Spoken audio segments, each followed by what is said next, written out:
Olá! Hoje nós vamos falar sobre o capítulo 5, que fala sobre a vida celular. Então, a gente já aprendeu, vocês já aprenderam, que a célula é a unidade funcional de todos os seres vivos. As células, elas podem ser de dois tipos. Ela pode ser procarionte ou pode ser eucarionte.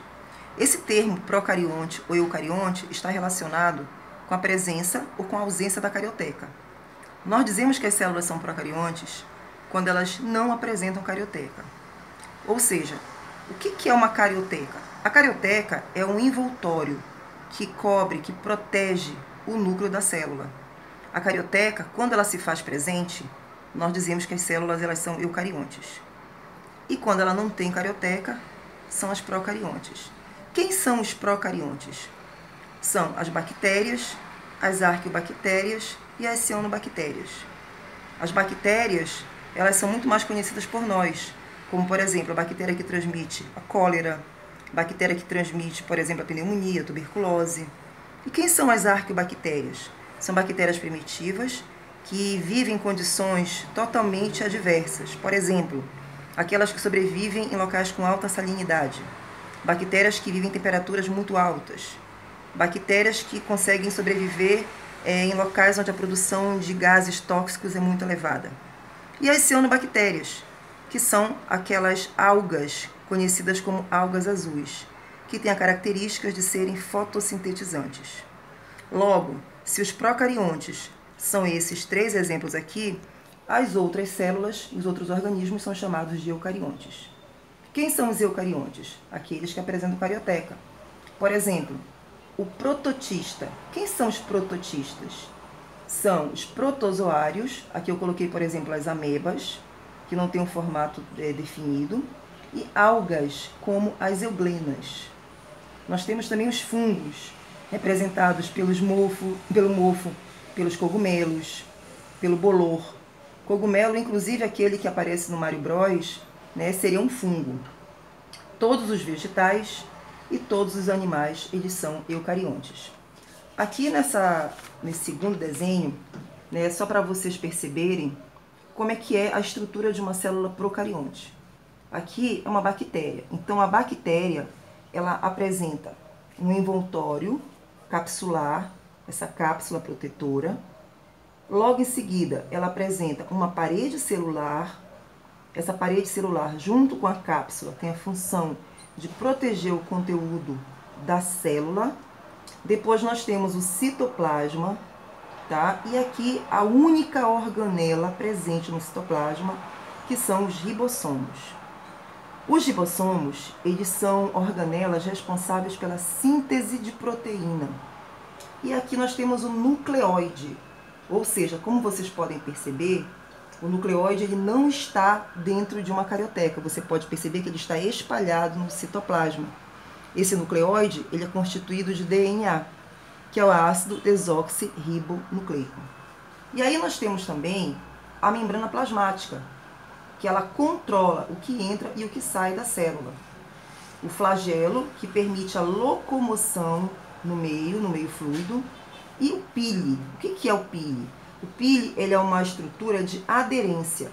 Então, quando a bactéria ela vai ser aderida a uma outra célula ou mesmo a uma outra bactéria, ela faz essa aderência justamente pelos piles. Tá?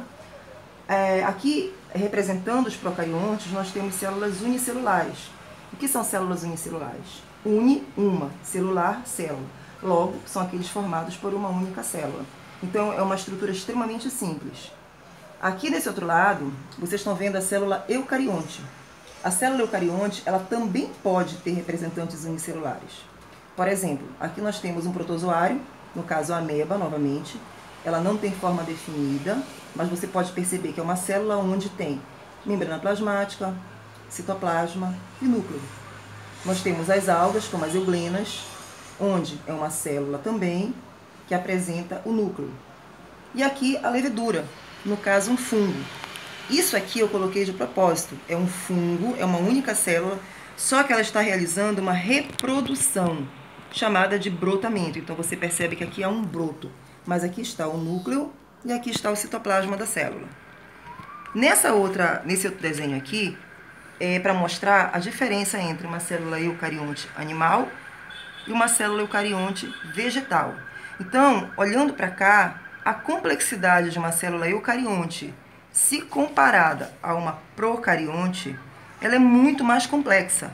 Então, as células eucariontes, animais, por exemplo, ela tem uma membrana plasmática, ela tem o citoplasma e ela tem o núcleo. Aqui, esse núcleo ele foi cortado para mostrar que o interior dele tem o DNA organizadinho dentro desta membrana chamada de carioteca. Aqui são os poros, que permitem a entrada e a saída de substâncias. Aqui nós temos uma estrutura denominada de nucleolo, que produz o ribossomo, e o ribossomo ele pode ficar solto no citoplasma ou aderido a esta outra estrutura, chamada de retículo endoplasmático granuloso. Granuloso porque na parede dele constam ribossomos, que dão aquela aparência granulada.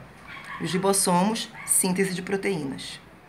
Aqui nós temos o retículo endoplasmático liso, que tem esse nome de liso porque ele não tem a granulosidade que apresenta no rugoso. O rugoso sintetiza proteínas. O plasmático liso sintetiza gordura, lipídio. Aqui nós temos o material genético, DNA, que controla todo o metabolismo da célula. E aqui nós temos os lisossomos. Os lisossomos, eles são responsáveis pela digestão intracelular. O que significa isso? Se essa organela chamada mitocôndria ela está envelhecida, o lisossomo vem e destrói a mitocôndria, para manter o metabolismo celular sempre renovado. Aqui nós temos as mitocôndrias, que são a usina de energia da célula. Precisam de oxigênio e de açúcar de alimento para produzir energia para nós. Aqui nós temos o complexo golgiense.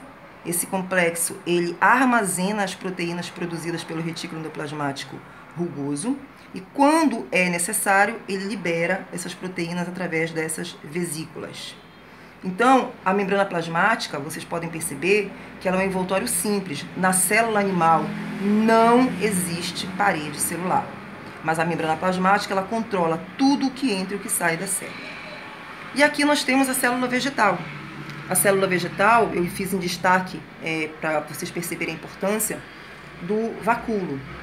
O vacúolo, ele controla a entrada e a saída de água de uma célula. Por exemplo, você tem uma planta na sua casa e você deixou de regar essa planta. Então, com o passar dos dias, ela vai murchar. Por quê? Porque a terra ela vai sugar a água da planta, então ela murcha. Mas você lembrou que a plantinha está lá morrendo, aí você coloca a água. O vacúolo ele vai absorver a água e ela volta novamente até aquela turgescência, voltar a ficar bonita novamente. Aqui é a carioteca, novamente, como eu mostrei aqui na célula animal. Aqui o material genético. E uma outra coisa que eu salientei aqui, para você perceber de diferença em relação à célula animal, é a presença dos cloroplastos.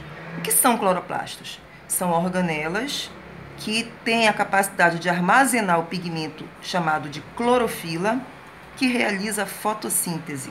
É por causa desse pigmento presente no cloroplasto que acontece a fotossíntese. Foto significa luz. Síntese significa produção. Produção de alimento através da luz. E aqui nós temos a parede celular. Toda a parede celular tem a função de proteger o conteúdo da célula e dar formato à célula. Neste caso aqui, a parede celular da célula vegetal ela é constituída de celulose. Aí você está vendo também mitocôndrias presentes na célula vegetal, lisossomo também presente.